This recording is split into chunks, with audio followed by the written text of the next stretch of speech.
Assalamualaikum warahmatullahi wabarakatuh. Waalaikumsalam warahmatullahi wabarakatuh. Ya. Hari ini kita akan diskusi dengan Bapak Dr. Ropingi, MPD. Beliau adalah dosen IAIN Kediri dalam bidang komunikasi. Ya. Alhamdulillah pada kesempatan ini kita akan berbincang-bincang tentang bagaimana perpolitikan di Blitar Raya, terutama di kota dan kabupaten Blitar. Kebetulan beliau rumahnya Blitar, Pak Romi ya. Jadi tidak ada salahnya kalau orang Blitar berbicara tentang Blitar. Saya kira ini hal yang menarik.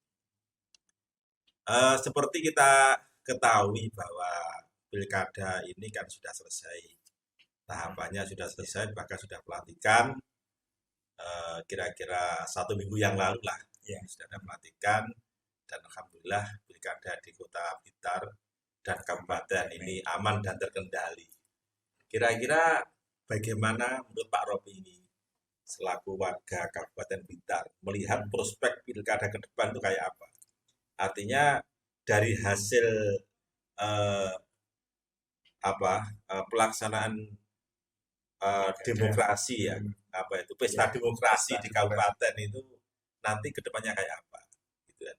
Ya, belajar dari beberapa pemilihan yang Ya, lalu ya.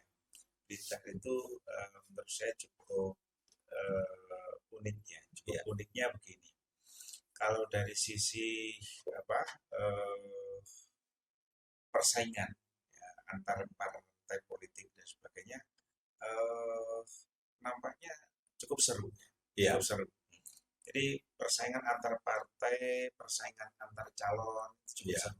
Tapi pada praktek di di lapangan, gitu, keseruannya itu cukup dewasa. Gitu. Oh gitu ya. Ya, jadi tidak sampai terjadi satu intrik-intrik yang cukup bisa dibilang menyakitkan atau apa begitu. Ya, ya tidak ya. Walaupun mungkin bisa jadi itu Ya, adalah intrik yang cukup kejam itu di belakang panggung ya. oh gitu Bisa jadi ya. begitu ya. Tetapi setidaknya itu memberikan satu Ya, pelajaran ya, pembelajaran kepada para pendukungnya, kepada masyarakat luas sehingga ya, ada semacam kedewasaan di dalam pemilihan itu baik dari parpolnya, dari calonnya maupun dari masyarakat. Ini yang menarik menurut saya. jadi saya melihat bahwa ketika proses pelaksanaan mulai dari waktu pendaftaran calon di partai politik ya, kemudian pada waktu proses kampanye, Iya, ini seolah-olah kayak mau perang gitu kan. iya, Tetapi anehnya setelah diumumkan pemenang ya sudah selesai ya itu sudah saja. selesai. Ini menarik ini kan. Wah, ada apa di Blitar Iya, ini kan? Dan kalau itu tidak ada sejarahnya kok Blitar geger iya, pasca pilkada itu tidak iya ada. nggak ada. Ini menarik. Makanya saya bilang unik di situ itu. Iya. Ya, ya pendaftaran aja sampai memacetkan jalan. Iya, mulai pendaftaran, Iya, kemudian apalagi apa itu ya, intrik-intrik di dalam partai politik, iya, wah itu biasa itu ya. Kemudian iya, pada waktu kampanye, wah itu iya, apalagi musim pandemi kemarin itu kan iya, ini saya kira seolah-olah itu ya sebelum hasilnya itu muncul itu pasti nanti kalau menang salah satunya itu geger pasca pilkada, tapi nyatanya kan tidak ada, itu iya, aman-aman saja kan ya. aman-aman saja. Dan ini saya kira Betul. bagus itu kalau Iya, jadikan penelitian tentang itu gitu betul. ya. Kira-kira apa ya lompatan-lompatan politik yang cukup berarti dari pergantian kepala daerah. Misalnya begini, kalau kota mungkin eh, ada wakil naik jadi wali kota. Wali kota, ya. Ya, kemudian kalau di kabupaten ini kan wali kota bupatinya baru, wakilnya juga baru. Iya, Partai politiknya juga berbeda. iya, Ya ini gimana ini? Kira-kira apa ya prospeknya kayak apa? Apakah ini merupakan satu loncatan yang bagus atau justru ini kebalikannya? Gitu? iya. Dari sisi personalnya nanti sangat mungkin akan terjadi pergeseran Oh gitu. gitu ya. Sudah pasti itu kan. Iya, Ini karena masing-masing punya punya calon-calon yang nanti akan disampaikan atau bahkan janji-janji politik Iya, kepada para kadernya kan pasti ada iya. gitu ini. Nah, tetapi yang cukup mengkhawatirkan adalah ini eh, orang-orang baru di birokrasi Hmm. ini jangan-jangan tidak tahu tentang tradisi birokrasi yang berjalan. Oh iya, Tradisi dalam arti yang bagus ya kan? Kenapa? Karena proses yang namanya good governance itu kan sudah mulai jalan, sistemnya sudah mulai jalan. Nah ini kan harus diikuti dengan baik. Ya. Ini. Nah kalau itu orang baru sama sekali, ini sangat mungkin dia tidak tahu. oh gitu. Dia harus belajar dan belajarnya harus cepat gitu ya. Butuh kecerdasan Iya. birokrasi. Kalau saya dengar-dengar Pak Romi ya, Ya, ini kan pejabat atau bupati yang baru, wali kota yang baru itu jabatannya tidak lama.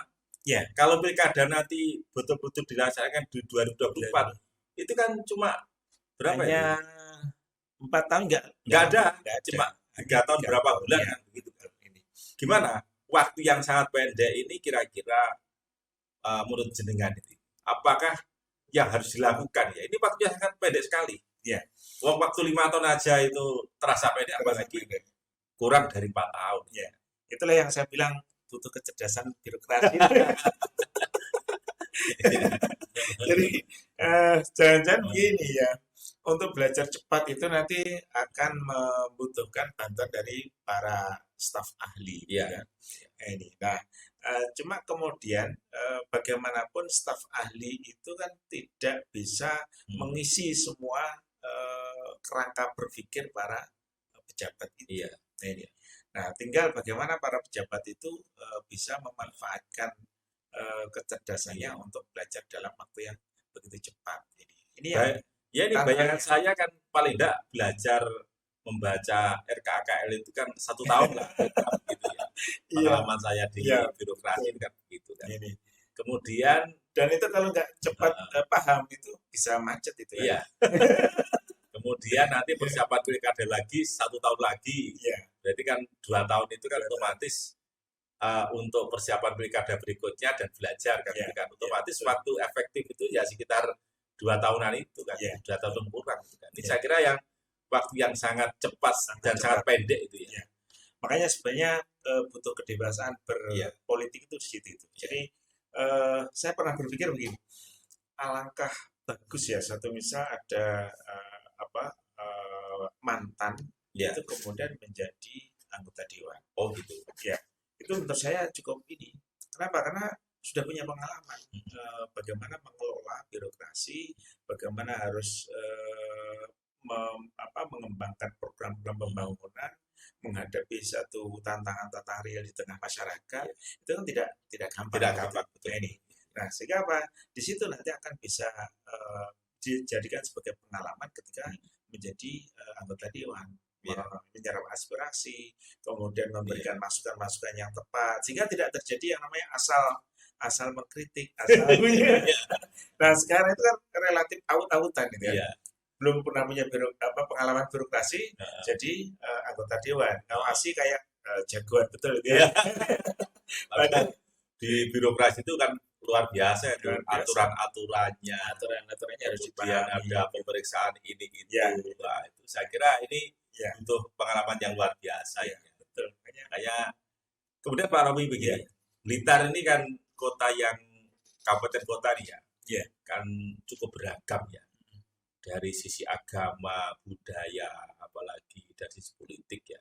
Iya. Agama saja itu di kota dan kabupaten ini tidak satu agama tetapi bermacam-macam. kalau nggak salah ada 6 Ada 6 yang resmi itu, Ya. 6 yang resmi, yang Ya, nggak resmi kan banyak itu. Ada yang resmi ya, Iya. mereka punya adat kepercayaan atau Iya. apa. Kemudian dari sisi budaya juga begitu beragam sekali. Dari ada Cina, ada Madura, ada Jawa, Ya. mungkin ada Arabnya ya. Saya kira, nah ini menurut Pak Robi ini bagaimana cara mengelola supaya keragam ini menjadi potensi. Ya. Politik juga begitu. Di kabupaten kota ini kan tidak tidak ada satu partai yang mungkin mayoritas lah. Ya. Menang ya menang, tetapi tidak lebih dari 50%. Ya, tidak Gitu kan. dominan. Begitu dominan kan. Berarti ada penyeimbangnya. Ya. Nah, itu ada politik, budaya, agama yang saya kira ini beragam sekali. Betul. Ini bagaimana kemudian keragaman ini sudah menjadi potensi sehingga Blitar kota dan kabupaten ini bisa meloncat ya, dalam artian bisa melompat bagaimana pembangunan baik si SDM atau fisik ini sama dengan kota-kota besar lainnya. Ya. Saya lihat begini, SDM ya yang ada di Blitar itu cukup terbuka ya. Jadi saya masih ingat pada saat saya masih SMP SMA dulu. Ini orang-orang yang sekolah di Blitar ini rumahnya jauh-jauh, pelosok-pelosok kan. Nah, dan itu naik sepeda ontel. Sepedanya juga kadang-kadang nggak bagus gitu ya. Ya, karena orang desa ya. Orang desa. Dulu apalagi tahun 90-an itu kan orang punya motor itu orang kaya. Nah, ini saya lihat sangat semangat sekali. Nah, sehingga apa? Saya melihat ini sebuah potensi bahwa Blitar, orang Blitar itu cukup terbuka, cukup pendidikannya cukup bagus. Ini. Kemudian setelah itu apa? Banyak orang-orang yang keluar dari Blitar. Jadi mobilitasnya cukup tinggi sehingga wawasannya jadi terbuka. Nah, ini akhirnya apa? Bisa mengelola perbedaan-perbedaan yang ada di kota maupun kabupaten Blitar. Walaupun macam-macam tadi kan. Ini. Nah, dengan demikian akhirnya tidak terjadi yang namanya konflik sosial yang kita khawatirkan. Bahkan kadang-kadang kita kalau ke desa kita bisa kita temukan yang namanya jaranan itu kan identik dengan jin, dengan karena apa dadi gitu. Tapi di sisi yang lain itu juga menjadi sarana untuk berdakwah. Jadi di situ lagunya ada yang sholawatan. Oh gitu ya. Nah ini contohnya. Jaranan modern lah. Jaranan modern. Jaranan Islami saya. Jaranan Islami. Itu. Betul itu. Nah ini saya kira potensi untuk mengelola perbedaan-perbedaan yang ada di Blitar ya. Nah, artinya ini masyarakatnya terbuka, pendidikannya relatif tinggi, sehingga bisa memahami bahwa perbedaan adalah rahmah. Betul. Ini yang saya kira ini penting nilai seperti ini. Ini sebagai modal pembangunan ini. Karena yaitu keragaman keyakinan, keragaman budaya, keragaman politik gitu kan.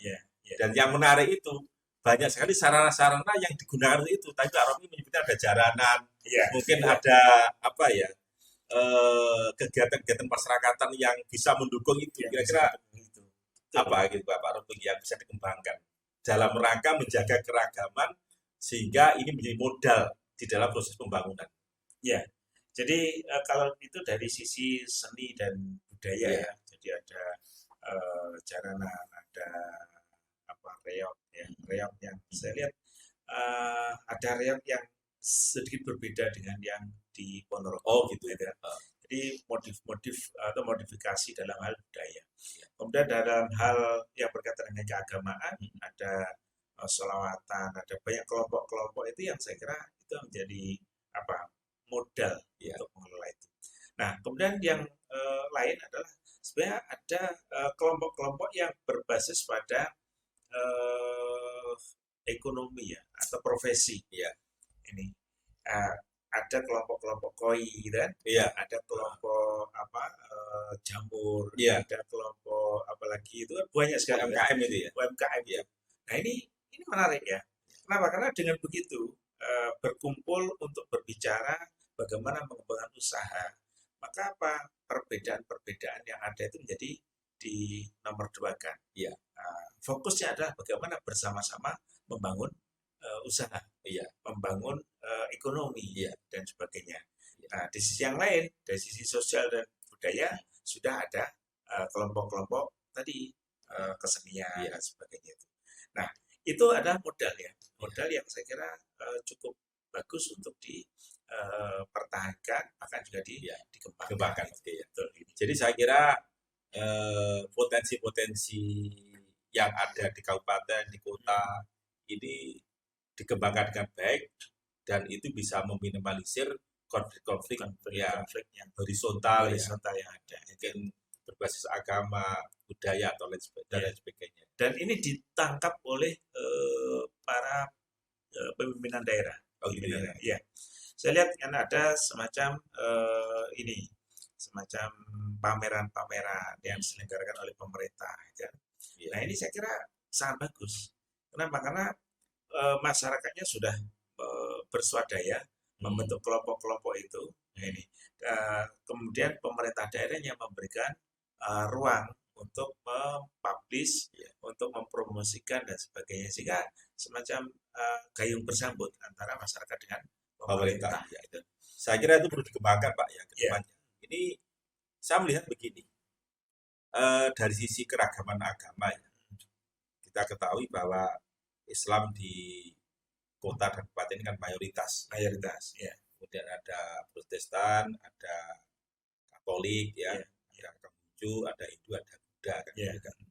Kira-kira langkah apa Pak Robin ya, biar keragaman berbasis agama ini menjadi potensi untuk membangun kota dan kabupaten? Ya. Apakah perlu dialog antar umat beragama atau apa gitu kan? Ya. Jadi kalau dialog antar umat beragama saya kira ya bisa lah. Jadi cukup forum kerukunan antar umat beragama itu hanya sekedar mengawal saja. Oh gitu ya. Nah, yang paling penting adalah itu tadi bagaimana punya semacam kesadaran bersama, kesadaran bersama untuk membangun daerahnya. Ya. Baik, saya kira ini penting sekali. Ya. Jadi jangan sampai punya pikiran masyarakat kota dan kabupaten ini bahwa tugas pembangunan adalah tugas pemerintah. Ya. Dan ini yang karena ya sekali lagi bahwa pemerintah itu kan udah masyarakat ya jadi sulit jalan. Karena ya memang APBD-nya sangat terbatas. Ya. Kalau kemudian partisipasi masyarakatnya tidak bagus, saya kira akan tidak bisa maksimal. Ada yang menarik juga ini, mantan-mantan alumni luar negeri. Ya. Mantan TKI ya. Itu ternyata juga membentuk kelompok-kelompok untuk membangun usaha. Ya. Ini saya kira cukup bagus. Artinya mereka akan punya kesadaran bahwa setelah pulang dari luar negeri, mereka kan harus membangun usaha. Tidak mungkin mereka akan terus-menerus ke luar negeri. Ya. Tidak mungkin ya. Ya. Nah, bagaimana membangun usahanya ya? Di antaranya adalah membentuk kelompok-kelompok itu.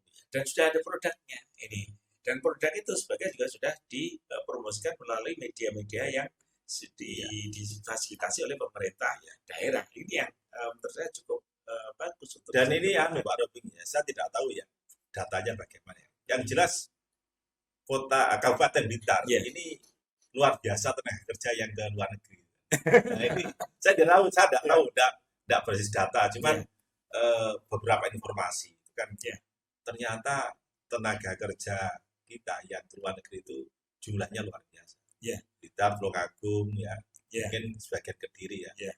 Dan yang menarik lagi, Blitar itu kan punya potensi di samping telur yang saya kira ini sangat luar biasa. Potensi koi, potensi kopi itu bagus sekali itu. Saya juga pernah baca data ya. Semoga data saya ini benar bahwa kopi dan koi yang paling bagus itu ya Blitar, karena memang airnya mengalir dari utara ke selatan dari Gunung Melut yang dataran tinggi ke selatan yang rendah. Apalagi kopi juga begitu. Konon kopi Blitar ini sangat terkenal itu kan. Ini bagaimana kira-kira apa yang dilakukan masyarakat sehingga mereka sadar bahwa kita itu punya potensi yang luar biasa gitu kan. Jangan sampai kemudian potensi yang luar biasa yang kita miliki ini tidak dikelola dengan baik, dan menumbuhkan kesadaran saya kira sangat penting. Sebenarnya masyarakat sudah memulai sudah memulai untuk mengelola sumber daya yang dimilikinya, mulai dari kopi, koi dan sebagainya. Sehingga pemerintah daerah itu sebenarnya tinggal mengawal itu mengawal saja, memberikan stimulus, memberikan ruang untuk promosi, untuk publikasi dan sebagainya. Itu yang terpenting. Kenapa? Karena memang sudah dilakukan oleh oleh masyarakat sendiri secara mandiri begitu ya. Kalau memang mau mempercepat itu, saya kira perlu yang namanya ini peningkatan skill mereka dalam pengelolaan itu. Saya tuh punya pikiran begini Pak Iya. Robin, ya. Saat mungkin ini dijadikan oleh bupati atau wali kota. Iya. Gimana kalau SMK kita itu kan jurusan kan mesin, listrik. Iya, iya, Karena saya juga alumni SMK. iya, iya, Coba kalau SMK ada jurusannya itu koi, iya, jurusan kopi, iya, apalagi jurusan apa ya potensi yang iya, iya, iya, kalau kita ada kemunculan jurusan coklat misalnya, iya, iya, itu kan bagus itu. iya, betul, ya, betul. Jadi memang harus diarahkan itu. Iya. Cuma kadang-kadang kita gini, punya potensi tapi tidak dimanfaatkan dengan baik. Contoh, ada SMK jurusan mesin. Itu kan untuk membuat mesin-mesin yang diperlukan ya. Iya. Jadi untuk melakukan rekayasa dalam pembuatan mesin apa yang dibutuhkan. Nah ini kan sebenarnya tinggal ini. Satu misal koi butuh mesin apa, itu kan tinggal merancang. Kemudian dikomunikasikan dengan sekolah atau dengan pihak-pihak para ahli dan sebagainya, sehingga pak sekolahnya bisa memenuhi itu. Nah itu ada satu misal potensi kopi tadi. Nah, tinggal merancang bagaimana mesin penggiling kopi. Nah, tidak perlu beli jauh-jauh. Tapi kan ini prakteknya kesulitan juga ya. Karena yaitu memang persaingan sangat ketat sekali. Jadi apalagi ada potensi segoro kidul itu kan. Luar biasa potensinya itu kan. Potensi apa namanya perikanan, udang dan sebagainya. Dan itu belum terserap dengan baik. Saya kira ini tantangan apa namanya pejabat baru lah. Dengan jemaat baru ini bagaimana ini? Ya, itu tantangan para pejabat baru untuk mengenali potensi-potensi yang dimiliki oleh masyarakatnya. Itu saya kira yang harus dilakukan. Yang kalau itu dilakukan dengan kecerdasan birokratis, saya kira akan cepat. Saya kira ini menarik ya Pak Robi ya. Tugas. Semoga saja Bapak Wali Kota dan Bapak Wakil Wali Kota, Ibu Bupati dan Bapak Wakil Bupati ini bisa mengemban amanah rakyat ini dengan baik. Dan kita berharap di akhir jabatannya ini husnul khotimah gitu ya. Amin, amin. Tugas kita sebagai rakyat mendoakan dan membantu. Bisa membantu mendoakan dan supaya terjadi perubahan yang luar biasa terhadap perkembangan perekonomian masyarakat kota dan Banjar. Saya kira itu Pak Robi yang bisa kita diskusikan hari ini. Selamat kepada Bapak Wali Kota, Bapak Santoso, dan Pak Cucuk sebagai Wakil Wali Kota, kemudian Mak Rini sebagai Bupati, dan Pak Rahmat sebagai Wakil Bupati. Semoga sehat selalu dan bisa menjalankan amanah dengan sampai selesai. Terima kasih. Assalamualaikum warahmatullahi wabarakatuh. Waalaikumsalam warahmatullahi wabarakatuh.